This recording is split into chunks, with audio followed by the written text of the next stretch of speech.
They said there was a treasure on the island, its location known only by the dead.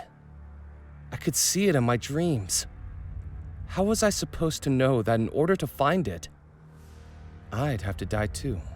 Foolish Mortals is a narrative-driven, point-and-click adventure game.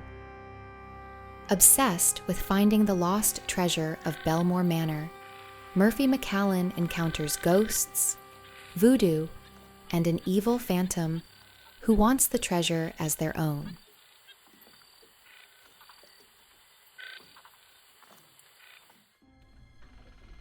Spirits and specters from regions unknown, guide to me the wanderer who searches alone. Well, welcome back, Murphy McCallan. Have you found all 5 ingredients for the spell?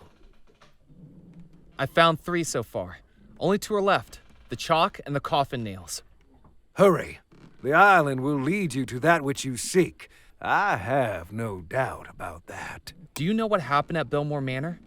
You want to hear a ghost story, Murphy McCallan? I want to know everything I can about that house. Then listen closely. Dark magic runs throughout Bellemore Manor. The house was built by the Bellemore brothers, 3 merchants from England who made their fortune trading across the Caribbean. Xavier Bellemore, an explorer, Yardley Bellemore, an actor, and Cecil Bellemore, a scientist. Their parents dead for many years. They each loved and cared for their young sister, Abigail. Abigail met a young sailor who worked aboard one of her brother's ships. And in less than a year, he proposed. The engagement was a scandal. Despite having the pick of any eligible bachelor in high society, her hand and the Bellemore fortune was to go to a commoner. Because of their unconditional love for their young sister, the Bellemore brothers sanctioned the marriage. But people began to wonder if Abigail was being locked into marriage, whether by blackmail or black magic. The grand wedding was planned by the 3 proud brothers, but in the months leading up to the wedding, each of the brothers, one by one, was lost, presumed dead. And yet the wedding was still to go ahead. And with Abigail set to inherit the Bellemore fortune once she came of age, many people began to wonder whether the sailor was not a perpetrator, but a pawn. On the morning of the wedding, the sailor was summoned to her chambers. "I don't love you," Abigail declared. "I never loved you." And to everyone gathered in the house, Abigail declared that that same evening, she would marry another. John Rackham, first officer of the Bellemore Trading Company, would be her new groom. Except that didn't happen. On the night of the wedding, everyone in the house suddenly and mysteriously vanished. Perhaps the last revenge of the scorned sailor. The house that night held a heart that would be broken, a victim who would be tricked, and a force that would unleash evil. But no one knows exactly who each was. If you want to find the treasure, Murphy, you'll have to find out. How am I going to find the spell ingredients? Everything I've ever needed for my voodoo spells, I have found on this island. It's as though this island pulls the supernatural to it. I'm going to finish finding the voodoo ingredients. Hurry back.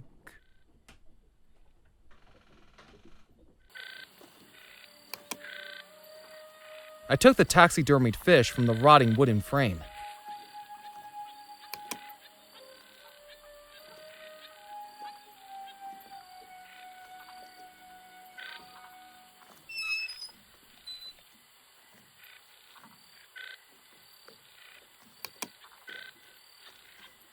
With a bit of elbow grease, I pushed up the wooden window frame. Pressed against the inside wall was a dusty desk covered in spider webs, and on top it, one thing lay undisturbed, a small folded document which I picked up, along with an unintentional 8-legged companion. Ugh! Ghost stories and haunted treasures I could handle, but spiders gave me the creeps.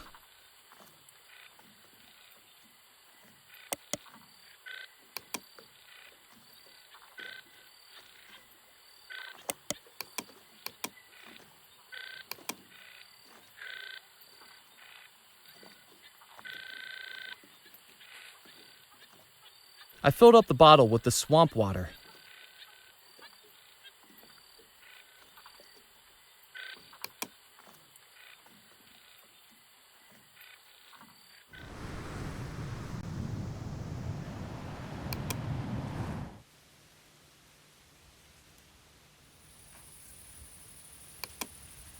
I couldn't see any way to open it.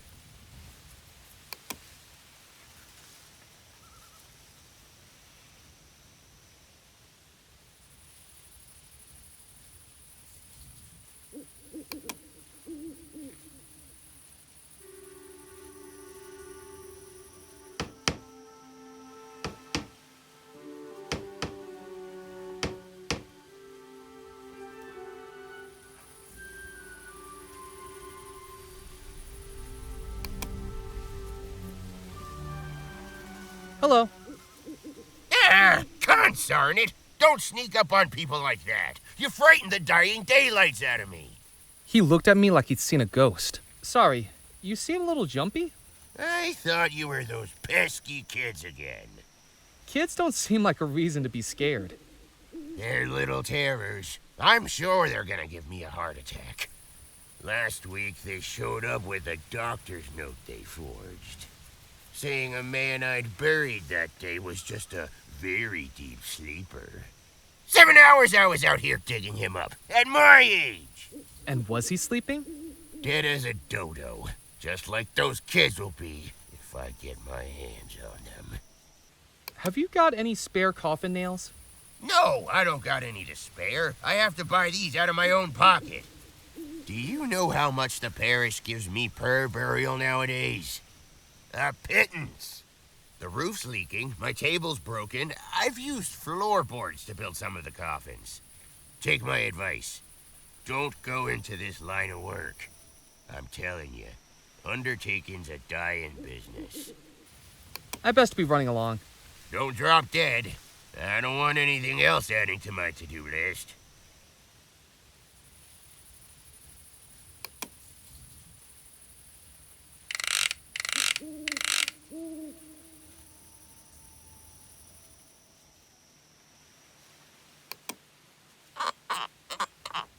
With the jack removed, the table rocked freely. The coffin lid had been nailed down securely. I wasn't going to be able to open it. The tin was empty. I didn't need to do anything with the stove, and would have probably burnt my hands if I tried.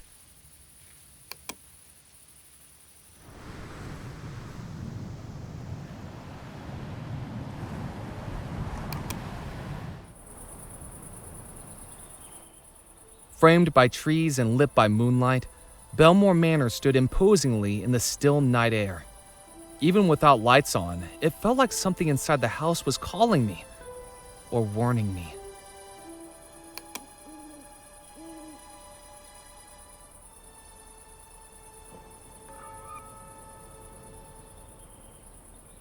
I scanned the house for a way in, perhaps an unlocked door or window, but my search was without luck.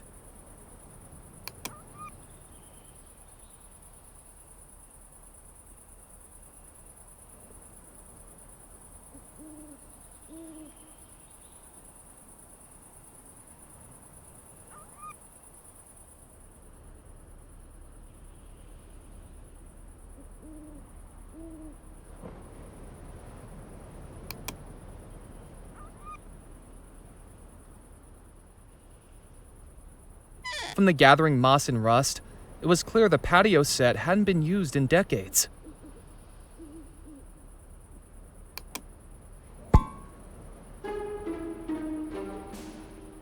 So much for good luck. I picked up the horseshoe that assaulted me. It was heavy, very heavy.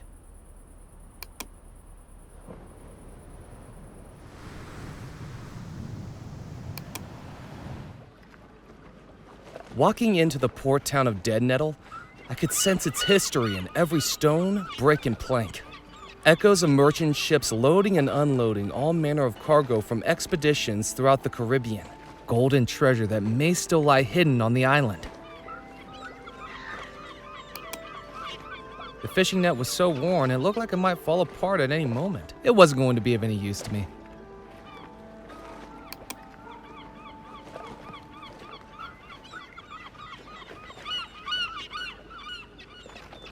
If I was going to make use of that, I needed a fish to weigh. Are the fish biting? Well, not so well today, to tell the truth. They must have been spooked by something. But you should have seen them yesterday. I was having to fight them off the rod. The name's Ned Kipps, by the way. Just Kipps to my friends. I'm Murphy McCallan. Nice to meet you, Mac. What are you doing on this old rock anyway? I haven't seen you around before. Here on vacation? I guess you could say that. Then you got worse judgment than an arm wrestler squaring up to a kraken. Hope you don't regret it. Me too. Catch you later, Ned. See you around, Mac. That's for weighing fish. No one's going to beat my record.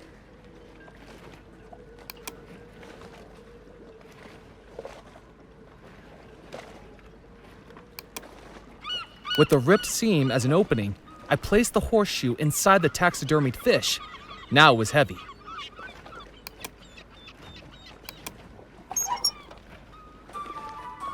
Matt, does that say what I think it does? You've been holding back on me.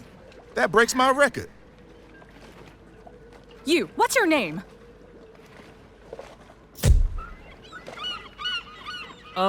Murphy McCallan?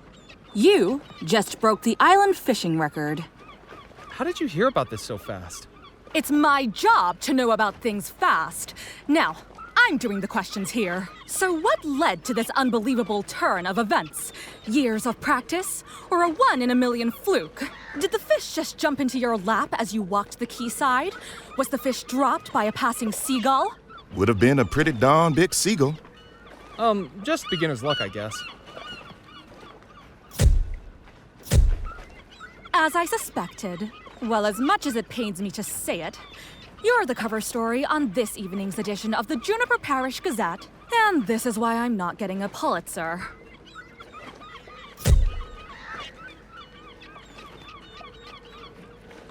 I've got to hand it to you, Mac.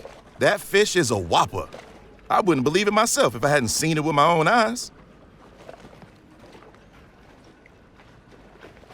I'd had enough of carrying the suspiciously heavy fish around. I decided to leave it there.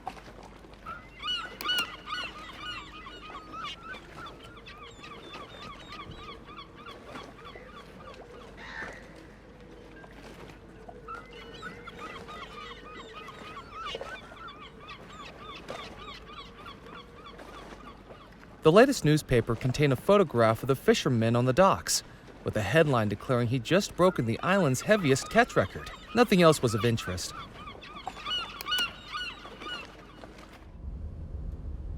Murphy, have you seen the cover of the evening edition? I think we caught your personality perfectly in that photograph. Naive, simple, unsophisticated. Makes it all the more surprising that you actually accomplished something. I wonder if I should have it framed. That will cost you. I picked up the newspaper. The fewer people that saw it, the better.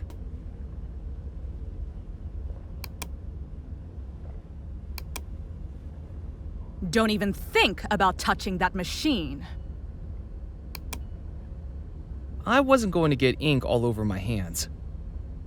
There was no way I was going to get past the newspaper editor to get it. Besides, I didn't know how to operate. I'm doing some research on the treasure of Bellemore Manor. Leave it. That's my advice. There's no story in it. No story? Not that anyone would believe. And I've got advertisers breathing down my neck. What's your theory on Bellemore Manor?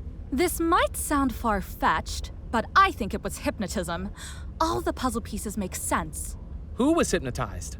Abigail, by that strange sailor she was going to marry. This newspaper had been publishing a bunch of stories about spooky goings-on across the island. We even had tip-offs of black magic inside Bellemore Manor.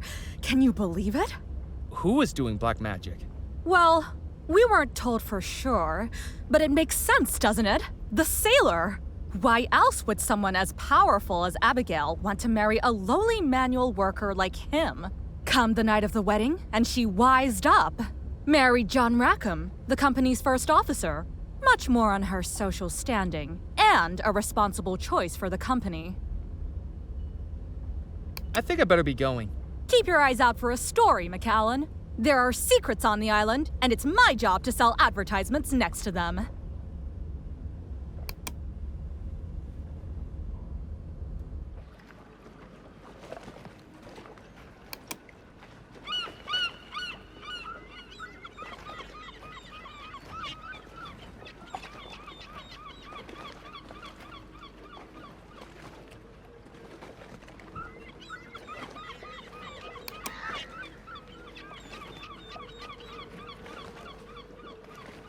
The poster advertised billiards at the Captain's Club, with 3 billiard balls and 2 cues framing a cube of billiard chalk.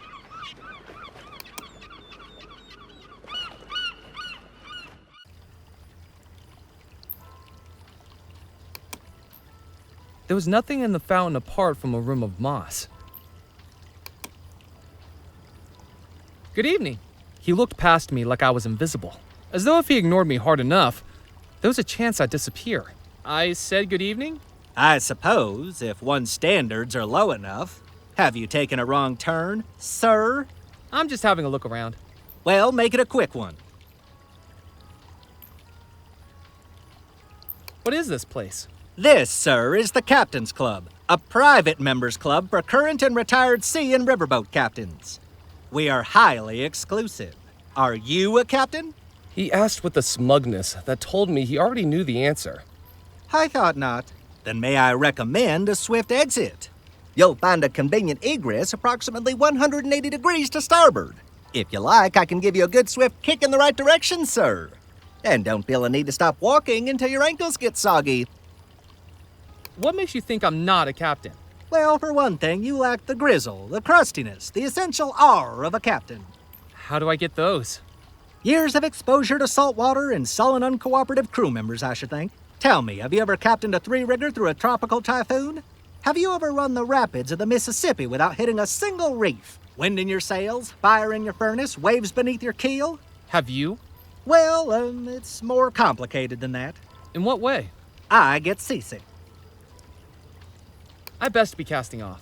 Don't feel the need to rush back, sir.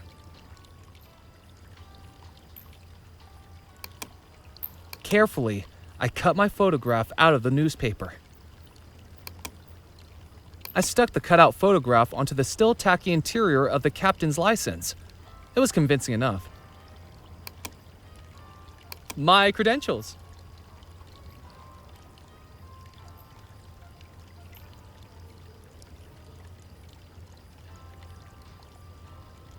You're telling me you are a captain? I trust it's all in order.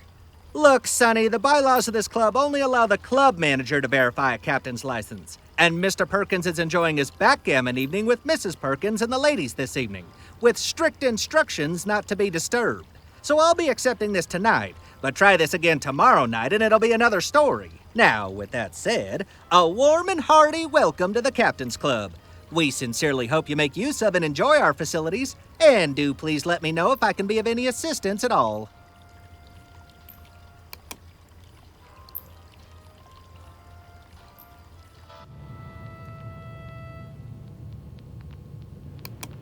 While I was trapped on Devil's Rock, a map of the world wasn't going to be much use to me.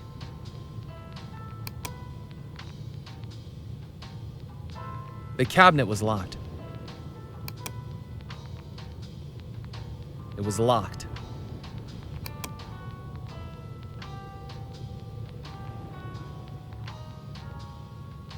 The ceiling fans were off.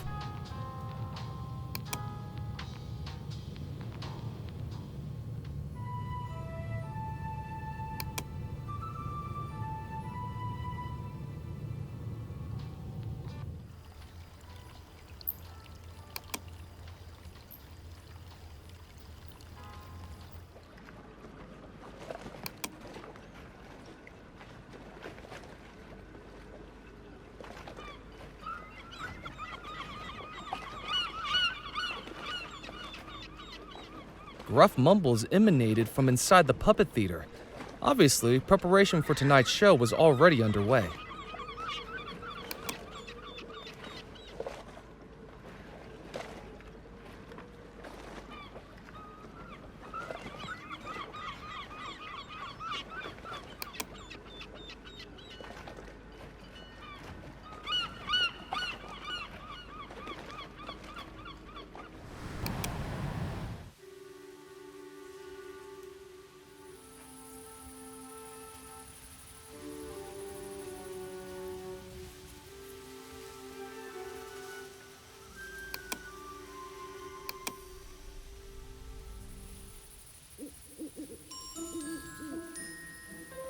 I tied the twine to the uneven table and took up a hiding spot behind a nearby wall. It was time to wake the dead. Hello? Hello? Why is it so dark in here?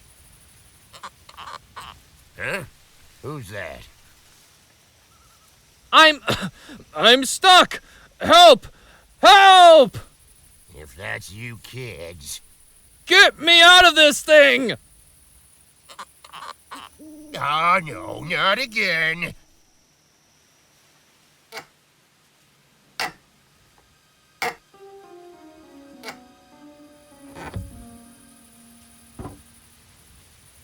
Mister, are you okay? I'm so sorry. I was told... Mister? Oh, God darn it. Next time I see those kids, I'm gonna have a lineup of Pee-wee coffins ready for them. See how they like being scared out of their wits.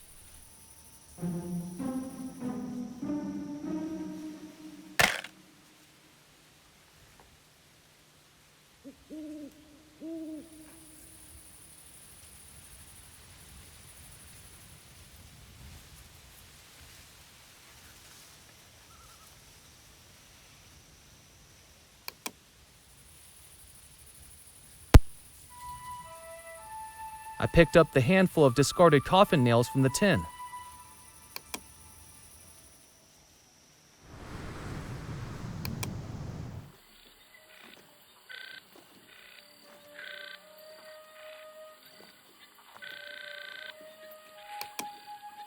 I placed the chalk into the gree-gree. I placed the coffin nails into the gree-gree. I've done it. All 5 ingredients for the summoning spell. Now I needed to head back to the Spirit Queen.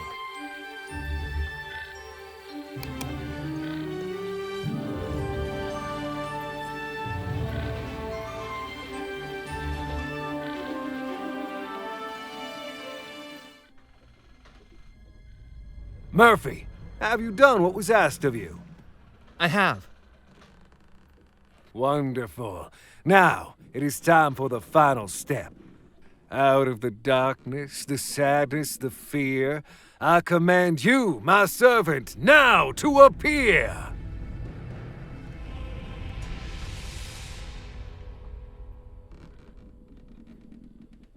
I have returned, Master.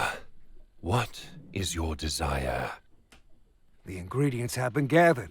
The final step of the spell is ready. The focus. The focus of the spell is that which you are casting it upon. Bellemore Manor is where the ghosts reside. An image of Bellemore Manor is what you must direct the spell with. Murphy, do you have an image of Bellemore Manor we can use?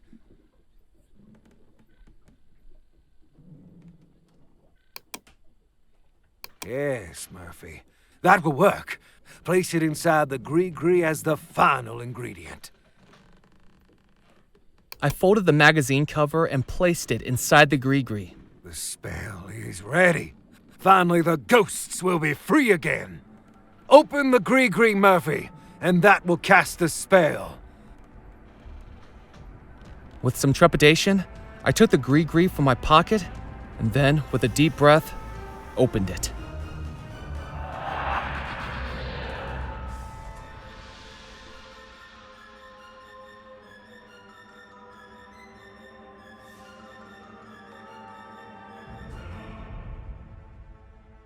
At last. last, I am free.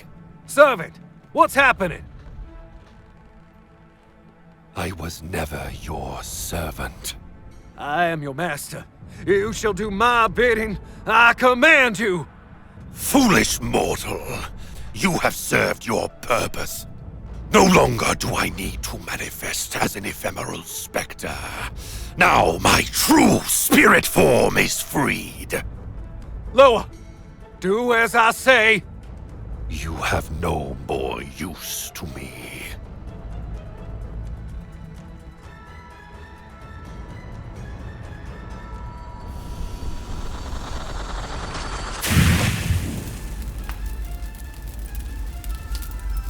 I wasn't sure what I'd just seen, but the voodoo fire raging all around me was all too real. I needed to get out, and fast.